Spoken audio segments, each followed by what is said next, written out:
নাহমাদুহু ওয়া নুসাল্লি আলা রাসূলিহিল কারীম আম্মা বা'দ। সম্মানিত সামিঈনে কিরাম, আসসালামু আলাইকুম ওয়া রাহমাতুল্লাহি ওয়া বারাকাতুহু।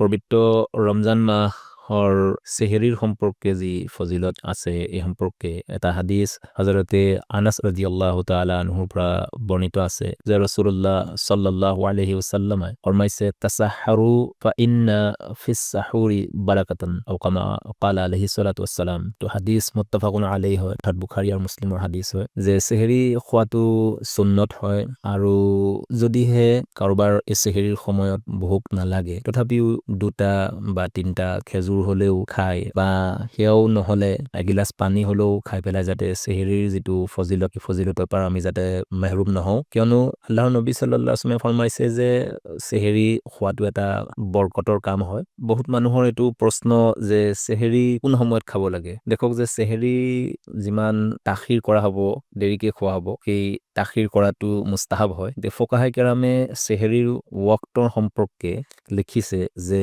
গোটেই ৰাতিটোক যদি 6টা হিস্সা কৰা হয়, অৰ্থাৎ মাগৰিবৰ সময়ৰ পৰা সুবহ সাদিক লৈকে এই সময়খিনিক যদি 6টা হিস্সা কৰা হয়, ধৰি ললো যেনিবা 12 ঘণ্টা ৰাত, তেতিয়াহ'লে এই 12 ঘণ্টাত শেষৰ যি 2 ঘণ্টা আছে সেই 2 ঘণ্টাত সেহৰি খোৱাটো ভাল বা সেই 2 ঘণ্টাৰ ভিতৰতো আৰু তাখিৰ কৰি পেলাই যাতে খোৱা হয়। আৰু কিন্তু এই ক্ষেত্ৰত এটা কথা লক্ষ্য কৰিব, যদিহে ইমান তাখিৰ বা ইমান দেৰি হ'ব নালাগে যে সুবহ সাদিক তলু কৈ যোৱাৰ কিবাটো সন্দেহ হৈ যায়, তেতিয়াহ'লে আকৌ মকৰুহ হৈ যাব। গতিকে সুবহ সাদিকৰ তলু হোৱাৰ সন্দেহ হোৱাৰ আগতেই যাতে আমি সেহৰি খাই লওঁ আৰু যিমান পাৰিম সিমান তাখিৰ কৰাটো মুস্তাহাব হয়।